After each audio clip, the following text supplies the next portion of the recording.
2부 코리안 마켓 사인즈로 돌아왔습니다. 지난주 금요일 날 국내 증시가 그래도 좋은 흐름을 보여줬기 때문에 주말 잘 보내고 월요일장에서도 기분 좋게 상승 출발할 수 있을지 많은 분들 주목하고 계실 것 같은데요. 네, 지난주에 일단 미국의 GDP 발표 이후 국내 증시가 금리 인하 기대감이 다시금 살아나면서 양대지수 모두 오름폭을 보였습니다. 이 PCE 발표 이후에 다시 한번 금리 인하 기대감이 부각이 되고 있는 만큼 오늘 우리 증시 다시 한번 활짝 웃으면서 출발할 수 있을지 저희와 함께 확인을 해보시죠. 일단 금요일 마무리됐던 뉴욕 증시 상황 먼저 확인을 해보도록 하겠습니다. 지난주 금요일장 소개해 주시죠. 네, 금요일장 혼조세로 마감을 했습니다. 다우지수 같은 경우에는 1.51% 상승하면서 올해 들어서 가장 큰 상승률을 기록을 했습니다. 38,600포인트 선까지 올라오는 모습들이었고요. S&P 500 지수도 덩달아 강세였습니다. 0.8% 오름세를 보였죠.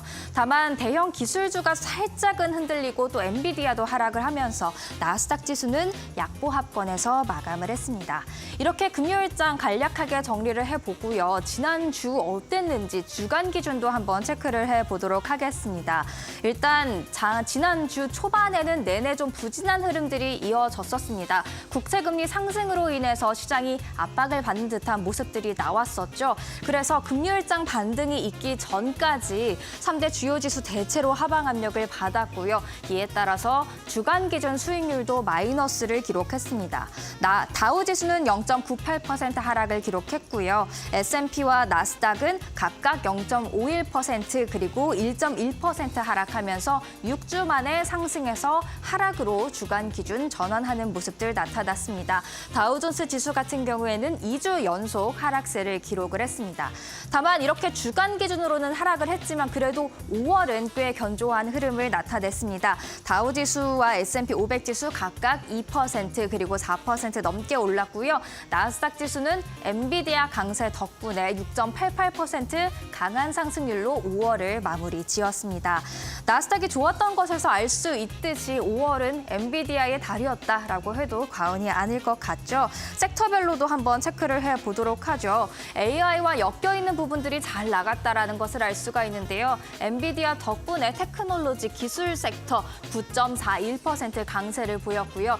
AI 하면 전력 수요가 많아질 것이다라는 그런 기대감도 같이 부각이 되면서 유틸리티 섹터도 5.75% 강세 흐름을 보였습니다. 이어서 금요일장에서 애널리스트들이 어떤 종목에 주목을 했는지 함께 살펴보려고 하는데요. 그 금요일장의 애널리스트 주목 종목을 보면 이번 주 흐름도 가늠해 볼 수 있지 않을까 싶어서입니다. 일단 엔비디아 같은 경우 웰스파고가 비중 확대 의견을 유지를 했습니다. 개인 GPU 시장은 물론 데이터 센터 AI 확장 등에 따른 성장이 계속해서 기대된다라는 의견을 달았고요. 애플, 지금 6월 WWDC를 앞두고 그래도 소폭이지만 꾸준한 오름세를 유지하고 있죠. 뱅크 오브 아메리카도 매수 유지 의견을 제시했습니다. 아이폰의 AI 기능에 더해 긍정적인 의견을 유지한다라는 코멘트를 달았습니다. 테슬라 같은 경우에는 지금 주가가 등락을 반복하고 있는 모습들 나타나고 있는데요. 제프리스가 보유 투자 의견을 유지한다. 신규 접근은 좀 자제했으면 좋겠다라는 의견을 냈습니다. 전기차 수요가 주춤한 현재로서는 이 테슬라의 강점이 부각되지 않는다라는 코멘트를 달았고요. 반도체 종목이죠. 퀄컴, 뱅크 오브 아메리카가 매수 투자 의견을 유지하면서 목표 주가 기존 180달러에서 245달러로 상향 조정했습니다. 코스트코는 도매 유통업체가 되겠습니다. 모건 스탠리가 비중 확대 의견을 유지했는데요. 코스트코 지난주에 실적 발표에 나섰었죠. 소매업 중 성장성 가장 좋다고 본다라고 말하면서 목표 주가 주당 855달러로 꽤 큰 폭으로 상향 조정을 했습니다. 델 같은 경우에는 지난주 실적이 좋았지만 영업이익에 대한 우려가 섞이면서 급락세 이어가고 있는데요. 뱅크 오브 아메리카가 매수 투자 의견을 유지한다라고 밝혔습니다. AI의 초기 단계에 우리가 아직까지는 있기 때문에 앞으로 강한 오르는 모멘텀이 예상이 되고 마진도 개선될 것이다라는 코멘트를 달았네요. 이렇게 해서 이번 주 한번 이런 종목들 주목해 보시면 좋을 것 같습니다. 또 이번 주 일정 중요한 것만 짚고 넘어가 보도록 하겠습니다. 4일에 부인 이직 보고서 나오고요. 5일에 ADP 고용 보고서, 6일에 챌린저 감원 보고서, 7일에는 비농업 부문 신규 고용 실업률이 발표가 됩니다. 제롬 파월 미 연준 의장이 계속해서 금리 인하와 관련해서 물가, 인플레이션 추이도 중요하지만 고용 시장 추이도 중요하다라고 밝혔던 만큼 이 고용 지표들이 금리 인하 기대감과 직결될 수 있기 때문에 체크를 해보셔야겠습니다. 월스트리트저널이 이 5월 비농업 부문 신규 고용과 관련해서 17만 8천 명 증가할 것으로 예상을 하고 있는데요. 4월 수치가 17만 5천 명 증가였습니다. 이 부분 참고하시면 될 것 같고요. 또 하나 주목해야 할 게 바로 6일에 있을 유럽 중앙은행 ECB의 기준금리 결정이 되겠습니다. 만약 이때 실제로 ECB가 기준금리 인하에 나서게 된다면 주요 7개국 G7 가운데 첫 번째 피벗하는 곳이 되게 되는데요. 이 피벗으로 인해서 시장 분위기 어떻게 반전될 수 있을지도 체크를 해보시면 좋을 것 같습니다. 이렇게 금요일장 간략하게 정리해보고 이번 주 전망해보는 시간 가졌습니다. 이번에는 월가의 전략가를 만날 시간이 되겠는데요. 한 전문가가 지금 우려되는 것들은 연준이 실제로는 통제할 수 없는 것들이다라는 발언을 했습니다. 함께 들어보시죠.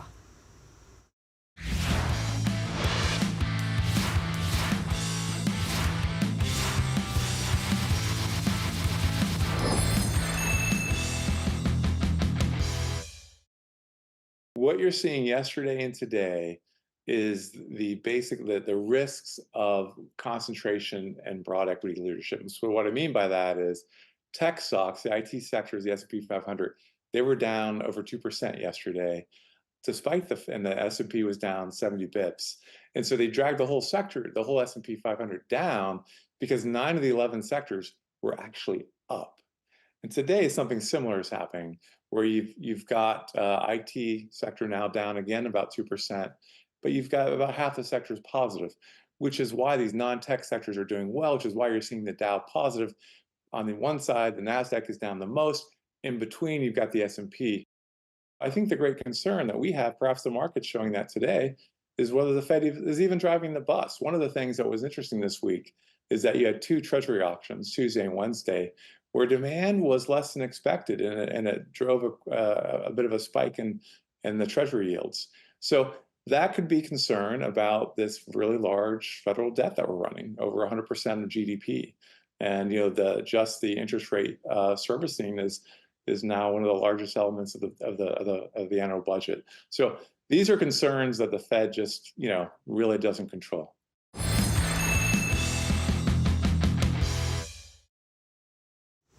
네, 지난주 금요일 우리 시장 함께 정리해보고 오늘 개장 전 우리가 알고 가야 될 이슈들은 어떤 것들이 있는지 함께 파악을 해보도록 하겠습니다.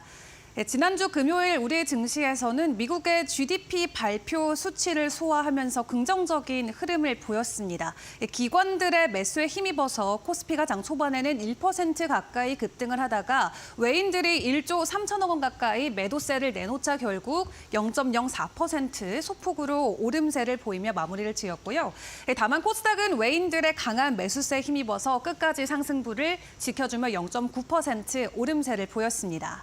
지난주 금요일에 이슈가 됐던 부분들과 오름폭이 컸던 종목들도 함께 확인을 해보도록 할 텐데요. 여전히 화장품 쪽은 강한 상승을 보였습니다. 지금까지는 비중국향 수출이 계속해서 증가되고 있다. 그리고 인디 브랜드의 수출 호조 등으로 지속적인 상승을 보였었는데 지난주 금요일 또 새로운 모멘텀이 화장품 섹터에 추가가 됐습니다. 바로 UAE 쪽에서 화장품 관세를 철폐한다라는 소식이 전해진 거고요. 이와 관련해서 세화 PNC가 상한가 안착을 했는데 세화 PNC는 염색약품과 같은 헤어 제품을 중동 쪽으로 수출하고 있는 기업으로 확인이 되고 있습니다.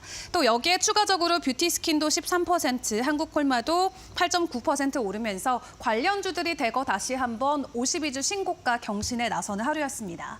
그리고 HBM 관련주들도 굉장히 좋은 흐름이 나왔습니다. 이 HBM이 본격적으로 이제 기존사들에게 인도가 되고 있는데 그와 관련해서 앞으로는 테스트와 관련된 공정 부분의 중요도가 올라갈 것이다라는 증권사의 리포트가 있었고요. 현대차증권이 관련해서 딱 3가지 종목을 짚었는데 관련주들이 장중에 엄청난 상승 흐름을 보였습니다. YC 같은 경우는 상한가 안착을 했고 DI도 15%, 테크윈 같은 경우도 7%가 넘는 상승 흐름을 이어갔는데요.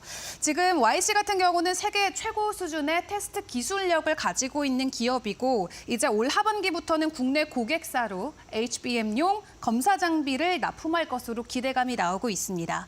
그리고 현재 테크윈 같은 경우는 HBM 전수 조사를 위한 큐브 프로버를 만들고 있는 기업이고요. 그리고 버닝 테스터라고 하죠. 높은 온도와 전압을 가열해가지고 결함 여부를 검사하는 기기인데 해당 기기를 국산화에 나설 것으로 기대된 테크윈 같은 경우도 7% 이상의 상승 흐름을 이어갔습니다. 또 여기에 엔비디아와 관련된 HBM 소식이 주말 사이 전해진 만큼 오늘 관련주들의 추가적인 움직임도 예측을 해보시면 좋을 것 같습니다. 그리고 지난주 금요일에 미국 의료업체인 갭이 실적 서프라이즈를 내놓자 시간의 거래에서 일단 20%의 상승을 보였고요. 그에 따라서 그날 오전에 개장했던 우리나라에서는 의료 관련 기업들도 일제히 상승 흐름을 받아갔습니다. JS 코퍼레이션이 20% 급등 흐름이 나왔고 갭을 고객사로 두고 있는 한세실업도 16% 넘는 상승 흐름을 보였습니다. 장중에 이 비교적으로 상승폭은 제한적이었지만 C사이트 같은 경우는 금요일 장 마감하고 나서 시간에서 상한가 안착한 만큼 오늘 이 종목까지도 지켜보시는 게 좋을 것 같습니다. 그럼 오늘 우리가 개장 전에 확인해 볼 이슈들은 어떤 것들이 있을까요? 첫 번째 소식부터 확인해 보도록 하겠습니다. 현대차와 기아의 멈추지 않는 질주가 글로벌 전기 자동차 시장에서 이어지고 있는 상황입니다. 1분기의 글로벌 판매량이 전기차는 4위, 그리고 하이브리드는 5위까지 올라온 모습인데요. 전기차의 판매량은 10만 대를 넘어섰고요. 하이브리드 같은 경우는 17만 대 이상 판매 실적을 올렸습니다. 일본 같은 경우는 하이브리드 차량에 강세가 있지만 전기차 쪽이 비교적 약하고 전기차 대표 주자인 테슬라 같은 경우는 하이브리드의 기술이 없는 편이죠. 그렇기 때문에 하이브리드와 전기차 두 부분 모두 5위권에 든 것은 우리나라 완성차들이 유일한 것으로 확인이 되고 있습니다. 압도적인 상승률을 보여주고 있는 BYD, 중국 전기차 업체를 제외하고는 글로벌 3위권에 이름을 위치하고 있는 만큼 전기차와 하이브리드 시장에서의 국내 완성차 업체에 대한 기대감이 계속해서 올라가고 있는 상황이고요. 그런 기세를 힘입어서 일단 10월에 미국 조지아주의 전기차 전용 공장을 가동하는 것을 목표로 하고 있다고 합니다. 그리고 하이브리드와 관련돼서도 이 관련 라인업을 지속적으로 증산할 것으로 보여지고 있는데요. 올 7월부터는 투싼의 하이브리드를 10,000대 정도 추가적인 증산하고요. 또 팰리세이드 같은 경우도 연내 양산하는 것을 목표로 하고 있습니다. 이런 소식이 주말 사이에 전해졌는데 관련주들은 오늘 변동성을 보일 수 있을까요? 일단 종가 현황 함께 확인을 해보시죠. 현대와 기아차 관련주들의 주가 흐름을 지난주 금요일에 혼조세가 나왔습니다. 현대 위아 같은 경우만 0.7% 오름폭을 보였고요. 현대차가 1.5%로 하락 마무리가 됐습니다. 좋은 실적과 함께 오늘 변동성 나올 수 있을지 이 부분 체크해 보시고 두 번째 이슈로 넘어가도록 하겠습니다. 이어지는 두 번째로는 로봇 관련주들의 흐름, 오늘 이 소식으로 혹시 변동성이 나올 수 있을지 주목을 해보셔야 될 것 같습니다. 오픈 AI가 지난 2020년도 때 이 기존 가지고 있던 로봇팀을 해체를 시켰습니다. 하지만 다시 한번 4년 만에 로봇팀을 부활한다라는 소식을 전해왔고요. 피규어 AI라는 로봇 스타트업과 함께 파트너십을 맺고 이 로봇과 관련된 개발을 본격적으로 진행할 것이다라는 소식을 전해왔습니다. 오픈 AI는 이 로봇의 두뇌로 불리는 AI 소프트웨어 쪽의 개발을 담당하고요. 피규어 AI가 하드웨어 그리고 테스트를 담당하는 것으로 알려졌습니다. 이 로봇의 대규모 언어 모델 결합 속도가 지속적으로 빨라지고 있는 만큼 AI를 탑재한 로봇의 출시 시점도 계속해서 앞당겨지고 있는 상황인데요. 최근 국내에서 로봇 관련주들의 흐름이 그닥 좋지는 않았습니다. 그리고 전 세계적으로 로봇 경쟁력을 놓고 봤을 때도 국내는 글로벌 탑 6의 이름을 올리고 있다라고 하는데요. 관련주들의 최근 흐름은 어떠했을지 종가 현황 바로 확인해 보시죠. 관련주들 지난주에 일제히 내림폭이 컸습니다. 두산 로보틱스가 1.7%까지 내려갔고요. 유로메카도 0.8%, 로보티즈도 0.44% 하락폭을 키웠습니다. 해당 소식으로 오늘 다시금 로봇 관련주 안에서의 상승 모멘텀이 적용될지 지켜보시고 주말 사이 있었던 이 엔비디아의 로빈 플랫폼의 이 추가적인 AI 반도체, 이 GPU 소식이 오늘 HBM 그리고 반도체 관련주들에게까지도 좋은 상승 모멘텀이 될 수 있을지 함께 지켜보시죠. 지금까지 국내장 상황 함께 확인해봤습니다.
시청자 여러분 주말 잘 보내셨습니까? 벌써 6월입니다. 6월 2일 이데일리 뉴스 브리핑 시작을 하도록 하겠습니다. 아침부터 살짝 덥습니다. 자, 첫 번째 소식 이데일리 증권면 톱부터 좀 보겠습니다. 에너지주로 재미 본 외국인, 바이오주, 악수등 기관. 이게 이제 무슨 얘기냐면 5월 달에 투자 주체별로 순매수를 했던 상위 5개 종목의 수익률을 비교를 해봤습니다. 일단 성적표는 외국인만 유일하게 플러스를 기록을 했습니다. 플러스 2.7% 수익률을 기록했고 개인이 마이너스 3%대, 기관은 마이너스 5%대 수익률을 기록을 했습니다. 기관이 일단 제일 성적표는 나쁘죠. 화면에도 나옵니다만 외국인들이 뭘 샀는지 보니까 SK하이닉스, 현대일렉트릭, 두산에너빌리티, 현대차, 기아 이렇게 개인은 삼성전자, SDI, LG, 에너지솔루션, 카카오. 기관은 삼성, LG전자, 현대마린솔루션, 지난달에 상장한 회사죠. 셀트리온, 헤이비금융. 그러니까 결국은 보면 외국인들이 샀던 종목에서만 사실상 플러스 수익을 좀 크게 냈던 종목들이 있고 사실 LG전자는 뭐 거의 보합이니까요. 이렇게 봐야 되는 것 같습니다. 그러니까 결국 외국인들이 선택했던 게 이 두 종목 다 AI 관련주라고 봐야 되는 거 아닙니까? 그러니까 결국은 외국인들의 AI 관련주에 대한 선택이 지난 5월 달에는 그래도 좀 수익을 냈다 이렇게 볼 수가 있는 거고 AI 관련주들이 별로 없었던 개인이나 기관들은 큰 손해를 봤다. 특히 기관은 제목에 나와 있는 것처럼 셀트리온이 9%나 떨어졌고 상장한 지 얼마 안 된 현대마린솔루션이 14% 가까이 추락을 했던 게 지난 5월 달 좀 뭐 소위 장사를 좀 망쳤던 이유라고 좀 볼 수가 있겠습니다. 결국은 AI 관련주들이 5월 달까지도 물론 AI 관련주 내에서도 계속해서 순환매가 있다라고 여러 차례 말씀을 드렸었죠. 그런데 그런 부분들에도 불구하고 AI 관련주들은 여전히 시장의 선택을 받고 있다. 이 부분이 지난달 5월 달에 나타났다. 그리고 그 수혜를 외국인이 가장 많이 봤다라고 볼 수가 있겠습니다. 6월 달에도 계속 이 추세가 갈지 좀 계속 올랐다라는 건 부담스럽죠. 자, 다음 기사 가보겠습니다. 엔비디아 얘기를 안 해볼 수가 없죠. 나홀로 주가 상승 38.7% 기여했다. 빅테크 고평가. 이게 국제금융센터에서 나온 얘기입니다. 지난주에 아마 가장 많은, 특히 지난주 후반에 가장 많은 아이템, 주제가 엔비디아가 계속 갈 것이냐 말 것이냐 바로 이 주제를 놓고 저희 이데일 TV 같은 증권 방송이라든가 블로그, 신문들 다양한 매체들에서 다뤘던 것 같습니다. 그만큼 엔비디아가 계속 갈 건지에 대한 부담이 있다라는 어떤 방증이 될 수도 있는 거죠. 국제금융센터에서 얘기하는 빅테크 고평가에 대한 얘기는 그렇습니다. 첫 번째는 너무 많이 올랐고 특히 매그니피션트, 엔비디아를 비롯한 매그니피션트 7개 종목이 전체 S&P 500, 전체 시장에 차지하는 비중이 너무 크다라는 겁니다. 거의 3분의 1을 차지하는데 시가총액에 엔비디아만 해도 지난 올 들어서 그 S&P 500이 올랐던 10% 이거에 38% 그러니까 거의 40%는 엔비디아 한 종목이 차지하고 있을 정도니까 사실 너무 많이 한 종목에 몰려 있다라는 이제 우려가 좀 나오고 있다고 좀 볼 수가 있는 거고요. 이 결국은 이런 상황이 언제까지 갈 것이냐? 결국은 좀 현재로서는 너무 과열돼 있다라는 부분을 국제금융센터가 지적을 한 겁니다. 물론 엔비디아에 대한 향후 전망들 상당히 좋습니다. 뭐 빅테크들도 대부분 마찬가지고요. 그러니까 실적은 2분기, 1분기보다 좋아질 것이다 이런 부분들 비롯해서 대부분 좋게 보고 있는 거는 맞지만 너무 모든 어떤 시장의 관심이 엔비디아나 AI 관련주에 집중돼 있다라는 점, 또 전 산업이 모두 AI와 관련해서 연결돼 있다는 점, 이런 과도한 쏠림 현상은 이제 한번 좀 신중하게, 심각하게, 좀 진지하게 한번 유념을 해야 될 시기는 됐다라는 거. 또 마침 엔비디아 1분기 실적이 정말 그레이트 서프라이즈로 끝나고 난 다음이기도 하니까 이런 것들을 좀 종합적으로 볼 때가 됐다라는 점 염두에 두실 필요가 있겠습니다. 세 번째 기사는 미국 소비자 지갑을 닫는다. 가파른 경기 둔화가 증시까지 끌어내릴라라는 이제 우려가 담겨 있는 제목이죠. 지난주 이제 우리 시간으로 이제 토요일 날 나왔고 이제 금요일 날 나왔던 4월 미국 PCE 가격 지수 가장 주목했던 내용이었는데 의외의 결과가 나왔습니다. 인플레가 좀 둔화되는 내용이 좀 나와주면 좋겠다라는 기대감이 있었는데 그게 좀 과도했던 거죠. 일단 4월 실질 이 소비가 0.1%가 감소를 했습니다. 0.1% 상승했으면 별로 이런 얘기가 안 나왔을 텐데 0.1%가 감소를 했는데요. 왜 0.1% 가지고 그러느냐 하실 수 있는 게 3월 달에는 0.3%가 올랐었거든요. 그러니까 한 달 사이에 거의 0.4%포인트나 이 소비가 줄었다는 얘기가 되는 거고요. 조금 더 들어가서 이 4월 상품 소비, 그러니까 물건을 사는 이 상품 소비가 0.4%가 감소를 했습니다. 이게 그 전달 3월 달에 0.9%가 증가했었거든요. 그러면 이걸 다시 역산을 하면 한 달 사이에 상품 소비가 1.5%포인트나 줄었다는 얘기입니다. 이건 굉장히 많이 갑작스럽게 줄어든 거죠.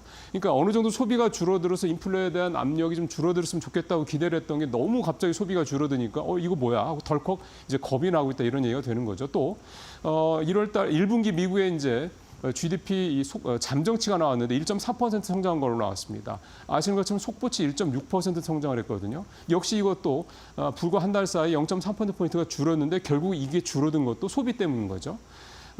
시장에서 가장 좋아하는 거는 미국의 경기가 연착륙을 해서 소위 말하는 골디락스 장세, 가장 시장에서 좋아하는 형태로 가길 바라는 겁니다. 그래야지 계속해서 실적도 좋아지고 주가도 오를 수 있기 때문인 거죠. 근데 지금 이렇게 소비가 갑자기 위축이 돼서 경기까지 둔화된다고 그러면 주식시장한테는 결코 좋은 얘기가 될 수가 없습니다. 둔화되는 건 좋지만 단계적으로 조금씩 둔화돼야지 이렇게 갑작스럽게 줄어드는 건 시장한테는 큰 충격이 될 수 있다. 이 얘기가 오늘 이데일리 기사에 담겨 있습니다. 자, 이제 오늘 마지막 얘기 가볼까요?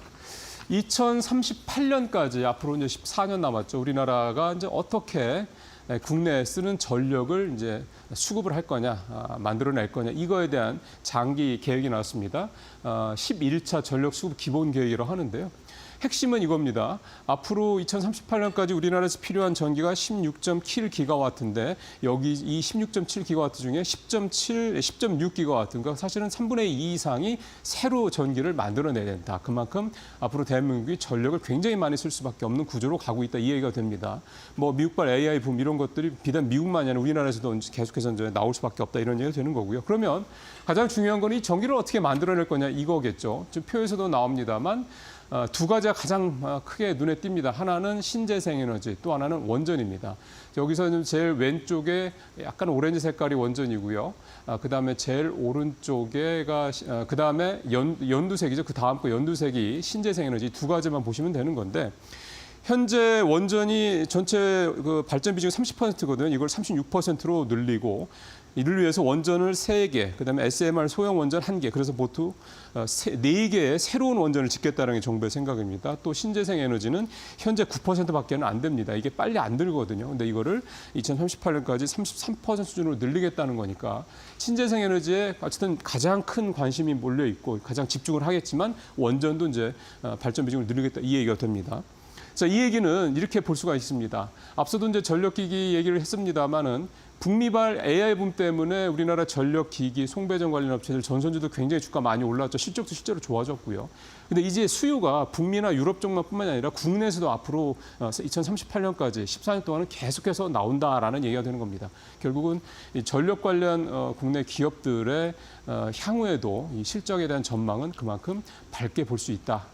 이게 이제 오늘 이 기사의 결론이라고 볼 수가 있겠습니다. 오늘 여기서 마치도록 하겠습니다. 고맙습니다.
네, 마켓 비하인드로 이어가도록 하겠습니다. 오늘은 김영재 유진투자증권 서울 더비움센터 이사님과 이야기 나눠보도록 하겠습니다. 이사님 어서 오세요. 네, 안녕하십니까. 네, 지난주 금요일 이 빅테크 관련 기업들 안에서 애플의 상승 흐름이 단연 눈에 들어왔죠. 0.5% 오름폭을 보이면서 엔비디아에게 3위의 자리를 내주냐, 2위의 자리를 내주냐 계속적인 이 다툼이 있었는데 일단은 자리를 잘 지켜내는 모습이 나왔습니다. 관련해서 오늘은 애플 이슈들 하나하나 꼼꼼하게 좀 체크를 해보도록 할 텐데요. 일단 애플 같은 경우 올해 주가 흐름만 놓고 봤을 때 이사님께서는 어떤 평가를 주실 수 있을까요? 네, 일단 뭐 결론적으로 말씀드리면 기사회생했다 뭐 이렇게 말씀드릴 수가 있는데 네. 사실 지난해 이제 한 192달러 중반대로 마감을 한 주가가 올해 이제 초반 때는 164달러까지 하락했었지만 최근 반등해서 이제 한 192.25센트로 끝났으니까 딱 지난해보다 조금 떨어진 지금 주가 수준을 기록 중입니다. 뭐 4월까지 주가가 약세였던 원인 중 가장 큰 원인은 역시 아이폰 판매가 좀 부진했다라고 볼 수밖에 없는데 특히 중국에서 뭐 2월까지 보시면 거의 37% 전년 동기 대비 감소한 그런 판매 실적을 보이면서 주가가 하락했었는데요. 그렇지만 주가의 반등을 좀 이뤄낸 계기는 사실 아이폰은 아니었고 5월 초 이제 18개월 만에 이제 아이패드 신형 프로를 모델을 발표했는데 여기에 최초로 OLED 디스플레이가 탑재가 되고 또 성능이 대폭 향상된 M4 칩을 여기에 이제 탑재를 함으로써 향후 그 애플 제품군의 생성형 AI를 구현하기 위한 그런 사전 작업으로 일단 이것이 좀 받아들여지면서 AI 시대에 애플이 이제 주도적 역할을 할 것이라는 그런 기대감이 시장에 좀 확산되면서 애플의 반등을 좀 이뤄냈다라고 보시면 되겠습니다. 여기에 더해서 최근에 또 지난주에 또 들려온 소식으로는 애플이 지금 뭐 4월 달에 중국에서 가격 할인 정책을 좀 세게 좀 실시함에 따라서 전년 동기 대비 한 52%의 놀라운 판매 성장을 이루어냈다는 그런 소식도 들려왔는데요. 결국 이런 분위기와 동불어서 애플 주가도 반등을 했지만 국내 어떤 애플 관련 부품주들 주가도 반등하는 그런 모습이 나타나고 있는데 결국에는 애플의 주가의 방향성에 따라서 국내 주가 부분주 주가가 크게 흔들렸었죠. 하지만 다행인 부분은 3월, 4월 들어서 중국 안에서의 판매량이 다시금 올라오고 있는 지표도 확인이 되고 있다는 게 될 것 같습니다. 또 여기에 추가적으로 애플이 최근에 또 동남아 시장 진출을 위해서 가속화를 하고 있잖아요. 말레이시아에 이제 매장 또 출시를 하게 되는데 다른 시장을 본격적으로 공략한다라는 이런 소식들도 가격적인 모멘텀에 힘이 돼줄까요? 사실 뭐 그거에 대한 평가는 좀 여러 가지 날리고 있는데 중국에서 안 되니까 이제 동남아 쪽으로 간다는 AI 서비스는 사실 하드웨어 기기의 온 디바이스를 구하는 그런 방식과 또 이제 소프트웨어를 통한 AI 서비스를 동시에 이제 공개할 것으로 예상되고 있습니다. 이처럼 애플이 사실 독립적인 운영체제도 가지고 있고 또 이를 뒷받침할 수 있는 또 하드웨어를 동시에 지금 보유한 전 세계적으로 유일한 기업이기 때문에 AI 플랫폼 시대에서는 어떤 차별화된 서비스가 충분히 좀 가능하지 않을까라고 그런 기대를 갖고 있습니다. 결국 이러한 장점을 저는 뭐 장기적으로 당장은 뭐 나타나진 않겠지만 장기적으로 잘 어떻게 좀 활용할 경우에는 시장에서 지금 현재 가장 주목받고 있는 종목이 지금 엔비디아인데 이 엔비디아의 어떤 바통을 애플이 또 넘겨받아서 좀 대신할 가능성도 좀 몇 년 뒤에는 나타나지 않을까라고 그렇게 보고 있습니다. 네, 애플의 동남아 시장 진출 또한 긍정적이지만 일단 당장 우리가 목전에 앞두고 있는 이 애플의 WWDC 세계 개발자 회의 이 이슈에 대해서 우리가 집중을 해야 된다 설명해 주셨습니다. 해당 컨퍼런스에서 이제 AI와 관련돼서 애플이 어떤 발언들을 내놓는지에 따라서 앞으로의 주가 방향도 굉장히 크게 엇갈릴 수 있을 것 같은데요. 일단 주말 사이 확인됐던 부분은 AI와 관련돼서 오픈 AI와 파트너십을 맺는다라는 거잖아요. 사실 구글 같은 경우도 해당 파트너십 위에 이름을 올리기도 했었는데 애플 입장에서는 오픈 AI와 손을 잡는 게 최선의 선택이었을까요? 최선의 선택이라고 뭐 하긴 그렇지만 사실 지금 같은 경우에는 어떤 그 AI 향후의 AI 시대를 좀 선점하기 위한 그런 합종 연행이 빅테크 안에서도 상당히 좀 많이 진행되고 있는데 AI에서 어떤 큰 축으로 볼 수 있는 그 한 축이 사실 오픈 AI라든지 아니면 뭐 애플도 여기 포함되겠죠. 이런 것들이 좀 손을 잡는다면 시너지 효과는 좀 나타날 가능성이 있다. 그렇지만 현재까지는 아직까지는 어느 쪽이 승자가 될지는 네. 좀 지켜보셔야 되고 뭐 아직까지 언론에서 계속 얘기가 나오는 거는 결론적으로는 마이크로소프트가 현재까지는 그나마 좀 많이 앞서 있는 것이 아닌가라고 좀 볼 수밖에 없는데 그렇지만 말씀드린 것처럼 애플의 고유한 어떤 그런 운영 체제라든지 그런 하드웨어의 강점을 보유하고 있다는 점을 본다면 향후로도 이런 현상은 많이 나타나지만 주가에는 분명히 도움되는 그런 현상들이 많이 나타날 것으로 일단 보고 있습니다. 시너지 효과 기대해 볼 수 있다. 다만 최종 승자는 누가 될지 끝까지 지켜봐야 된다 말씀해 주셨습니다. 네, 상반기에 남아있는 모멘텀으로 우리가 세계 개발자 회의를 예측을 해볼 수 있다면 하반기 애플의 가장 큰 모멘텀은 또 새로운 시리즈의 아이폰이 되겠습니다. 벌써 아이폰이 16 시리즈까지 나왔네요. 관련돼서 어떤 투자 전략 확인해 볼까요? 네, 일단은 애플이 이제 AI 시대를 어느 첫걸음은 결국 9월에 있을 아이폰 그 공개 뭐 판매 행사 뭐 이거 됐는데 일단 올해 아이폰 신작 같은 경우가 지금 올해 말까지 한 6,100만 대 정도 판매될 것으로 좀 전망되는데 이것이 한 전년 대비 한 10% 이상 판매가 좀 증가되는 그런 수치입니다. 사실 이렇게 아이폰 16의 판매량이 21년 이후에 가장 많을 것으로 지금 예상되는 이유는 최근 3년간 사실 아이폰의 판매량이 좀 감소되면서 사실 매니아들도 사실 좀 교체를 좀 늦추고 있었다라고 볼 수가 있었는데요. 이번에 그 운영 체제 업데이트도 뭐 17년 만에 가장 큰 대규모 운영 체제를 교체하는 것이고 이에 따라서 수요를 좀 더 자극할 가능성이 있다라고 보고 있고요. 또 이번 모델이 이제 최초의 AI 아이폰이기 때문에 뭐 삼성에서의 그런 갤럭시도 잘 팔린 거 본다면 신규 수요도 분명히 크게 증가할 수 있을 것으로 예상할 수 있겠습니다. 그리고 이제 아이폰 16 같은 경우는 이제 폴리드 줌의 그 카메라 모듈 탑재 모델 수가 기존의 1개에서 이제 2개로 확대될 전망이기 때문에 일단 이렇게 프리미엄 모델 비중이 좀 확대가 되면서 결국 부품사들의 평균 부품 단가도 상승할 수밖에 없다는 것도 주목했을 필요 있는데 결론적으로 이번 아이폰 판매가 좀 진짜 실제 예상처럼 잘 된다면 부품사들 경우에는 오히려 좀 더 큰 실적 상승이 나타날 수 있다라고 볼 수가 있는 상황입니다. 그리고 이번 사실 컨센서스는 이제 아직은 행사 전이기 때문에 뭐 조금 보수적으로 잡는 그런 경향이 있는데 어닝 서프라이즈가 실제로는 나타날 확률이 제가 볼 때는 좀 더 있지 않을까라고 보인다. 단가도 올랐고 판매량도 예상보다 더 많이 증가할 수 있기 때문인 거죠. 결국 이런 점에서는 목표 주가 산정이 있어서 어닝 서프라이즈 가능성을 좀 고려하시면서 좀 넉넉하게 좀 목표 주가를 산정하시는 것이 좀 필요하지 않을까라고 판단을 하고 있습니다.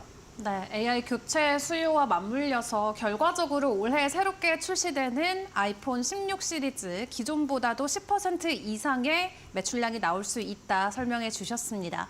자, 그렇게 된다면 관련해서 국내에서 수혜받아갈 수 있는 기업들은 어디가 있을지도 미리 체크를 해봐야 될 것 같은데요. 아이폰을 만들기 위해서 여러 가지 제조 또 제품 회사들이 있죠. 국내에서 많은 또 수요를 가지고 있는데 관련주들 안에서 어떤 기업들을 가장 저희가 눈여겨봐야 될까요?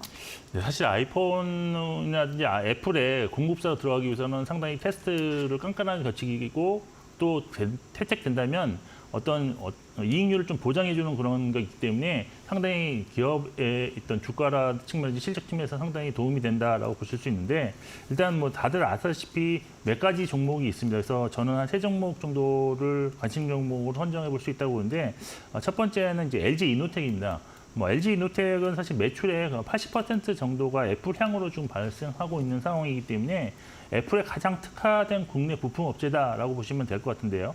애플의 아이폰이 잘 팔릴수록 실적도 좋고 주가도 상당히 잘 반영되는 그런 모습을 나타내고 있습니다. 투자 포인트는 뭐 조금 더 말씀드렸지만 아직 6월이 좀 남아 있긴 하지만 2분기 실적을 좀 추정치를 본다 그러면 사실 비수기인 2분기에 실적이 매우 좋아질 가능성이 있다라는 것이 지금 컨센서스로 나타나 있습니다.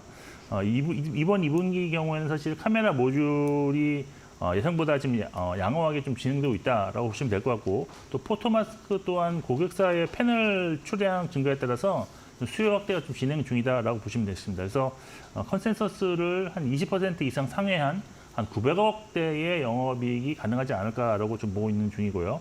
또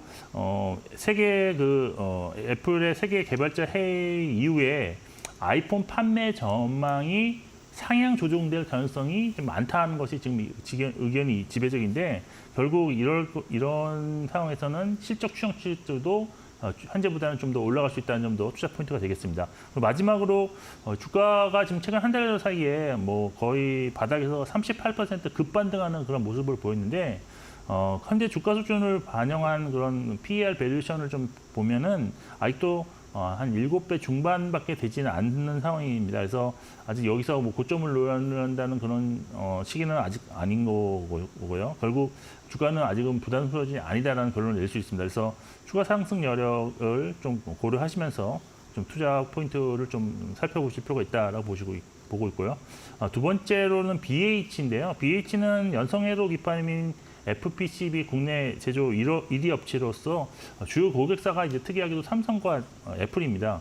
근데 애플과 관련해서는 사실 아이폰을 비롯해서 아이패드 OLED 또에도 좀 FPCB를 공급함에 따라서 향후 애플의 어떤 AI 시대에 있어서 가장 각광받을 수 있는 그런 부품사가 아니겠느냐라고 저 개인적으로 생각하고 있고요. 또 LG전자부터 이제 인수한 차량용 무선 충전기 사업도 작년 3분기 흑자 전환을 시작으로 지금 이익률 상향 조정이 좀 이루어지고 있기 때문에 IT 기기의 어떤 이익의 계절성을 좀 보완해주는 주요 사업으로 좀 성장 중이라는 점도 투자 포인트가 될 것 같습니다. 실적을 보면 일단 비수기인 2분기에 양호한 실적이 좀 예상되고 있는데요. 2분기 예상 영업이익이 한 전년 대비 한 78% 증가한 173억 원 정도로서 지금 2분기에 이제 양호한 판매를 보이고 있는 아이폰 판매 관련해서 매출이 성장할 것으로 보이고요. 또 전장 사업부의 이익 기여도가 증가함에 따라서 좋은 실적이 예상되고 있습니다. BH 역시 뭐 LG 이노텍처럼 밸류에이션 수준이 좀 그렇게 높지 않다는 점인데 사실 주가는 LG 이노텍보다도 훨씬 더 단기에 좀 급등한 면이 있지만은 추가 상승 여력은 좀 충분하지 않겠느냐라고 판단하고 있습니다. 마지막으로 자화전자라는 종목을 관심 종목으로 꼽을 수 있다고 보고 있는데 투자 포인트는 사실 폴리드 줌 시장이 확대될수록 수혜를 받는다는 점입니다. 여기서 폴리드 줌이란 스마트폰의 어떤 카메라 모듈의 두께를 늘리지 않고도 또 고배율을 구현할 수 있는 그런 기능인데요. 여기에는 이제 볼 타입의 손 떨림 보정 장치 액추에이터가 들어가게 됩니다. 이 볼 타입 액추에이터를 만들 수 있는 원천 기술을 좀 자화전자가 가지고 있기 때문에 삼성전자, 그리고 애플, 그리고 중국의 스마트폰 업체 다수의 좀 부품을 좀 공급하고 있는데 폴리드 줌 적용이 확대될수록 자화전자의 매출도 증가하는 좀 구조이기 때문에 상당히 수혜를 볼 수가 있는 상황입니다. 지난해 사실 애플이 이제 아이폰 15 프로 맥스 한 기종에 이 폴리드 줌을 지금 처음으로 적용을 했었는데요. 올해는 여기에 더해서 프로 모델까지 지금 2개 모델의 적용을 확대해서 자화전자 실적 개선이 좀 나타날 것으로 예상할 수 있습니다. 뭐 주가 밸류에이션 수준이 현재 한 PER 8.2배 수준에서 좀 거래되고 있는데 절대적으로나 뭐 상대적으로 큰 부담이 없는 수준이어서 하반기 주가 반등 가능성은 있다고 좀 보고 있는 상황입니다. 네, 애플의 아이폰 16 출시와 함께 긍정적인 판매량이 미리 예상이 되자 우리가 관련주들 어떤 부분들 확인해 보면 좋을지까지 먼저 선제적으로 확인을 해봤습니다. 애플 이슈 외에도 우리가 국내 증시 안에서 눈여겨볼 부분 어떤 부분들이 있을지 계속해서 이야기 나눠보도록 할 텐데요. 최근 글로벌 해운 운임 지수들도 지속적인 신고가를 경신을 하고 있습니다. 컨테이너 지수도 많이 올라오고 있는 상황인데 관련돼서 국내 관련주들도 최근에 변동성을 나타내고 있었잖아요. 네. 최근 흐름들 함께 확인해 볼까요? 네, 사실 그 해운업을 뭐 간략하게 설명드리면 크게 두 가지 종류로 나눌 수 있는데 물건의 종류에 따라서 뭐 컨테이너, 벌크로 좀 구분할 수 있습니다. 근데 컨테이너는 주로 이제 완제품을 이제 수송하는 것이고 벌크는 제품을 만드는 원료를 수송하는데 이 벌크 안에서도 이제 뭐 철강성, 석탄, 농산물과 같은 드라이 벌크 또 원유, 가스 등을 운반하는 웹 벌크로 나뉘게 됩니다. 이 컨테이너 업황을 파악하는데 가장 좋은 것이 이제 운임 지수를 보면 좀 알 수가 있는데 지금 상하이 컨테이너 운임 지수가 가장 널리 애용되는데요. 지난주 21개월 만에 3,000선을 돌파하는 그런 모습을 보여서 또 운임이 지속적으로 상승하는 중입니다.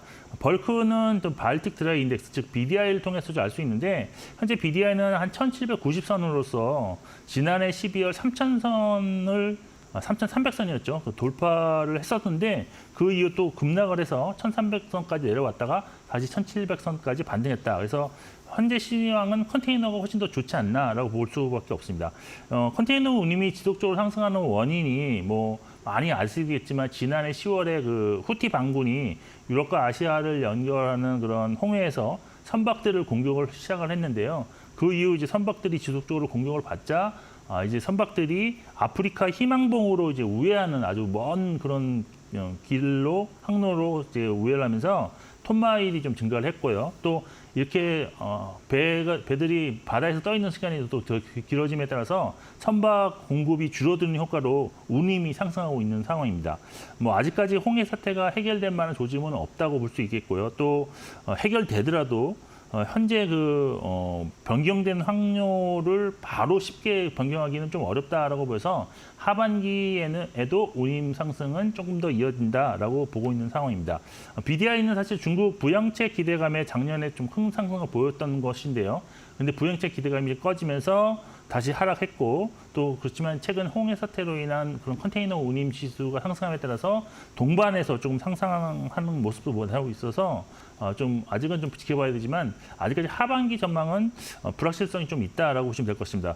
결론적으로 전반적인 해운 업황은 바닥을 지른한 상황인데 컨테이너 업황이 추가적으로 개선세가 나타날 수 있고 투자 전략은 이런 업황을 바탕으로 꾸준한 실적 성장이 나타날 수 있는 종목에 대한 비중을 늘리는 전략이 유효하다라고 보고 있는 상황입니다. 네, 해운지수 상승과 함께 그렇다면 우리가 눈여겨볼 국내 기업들은 어디가 있을지도 파악해 보도록 하겠습니다. 해운 관련주들 어떤 종목 저희가 확인해 볼까요? 네, 한 두 종목 정도 볼 수 있는데요. 네. 첫 번째 이제 컨테이너 대장이라고 할 수 있는 HMM입니다. 사실 HMM 같은 경우에는 이익 수준에 비해서 매우 좀 저평가된 주가를 기록 중인데요. 연구사채가 주식으로 전환되는 오버행 이슈가 좀 존재하기 때문입니다. 이 현재적으로 그 주식으로 전환 가능한 연구사채 규모가 1조 한 6,600억 정도, 6,800억 정도로 좀 파악되고 있는데 이번 달에 2,000억, 10월에 6,600억, 내년 4월에 7,200억 원이 주식으로 전환할 것으로 예상됩니다. 그런데 이제 주식으로 전부 전환했다고 가정하고 밸류에이션을 구해보면 PBR이 한 0.7배 정도 나오는데요.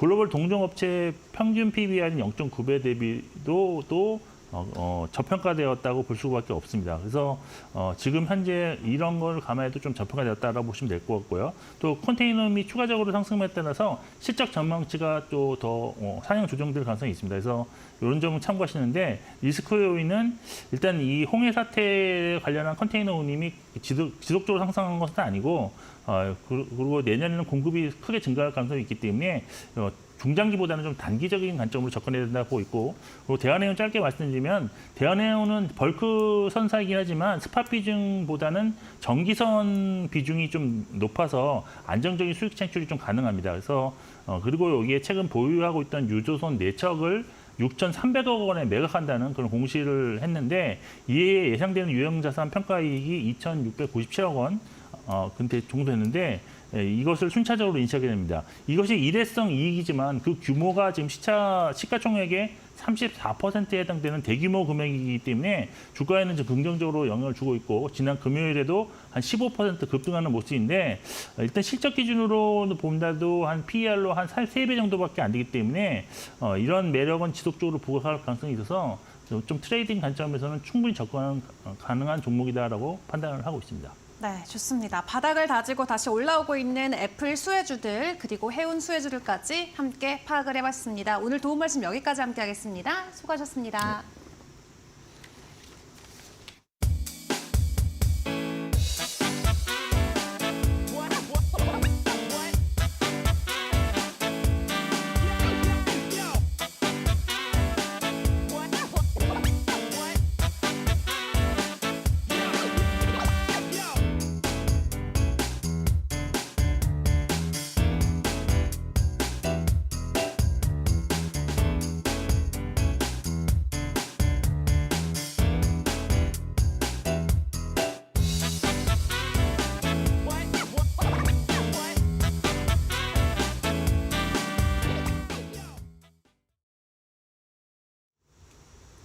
아쉽게도 마켓 시그널 마무리를 지어야 될 시간이 왔습니다. 이번 주 첫 거래일 그리고 6월의 첫 거래일을 지금 앞두고 있는데요.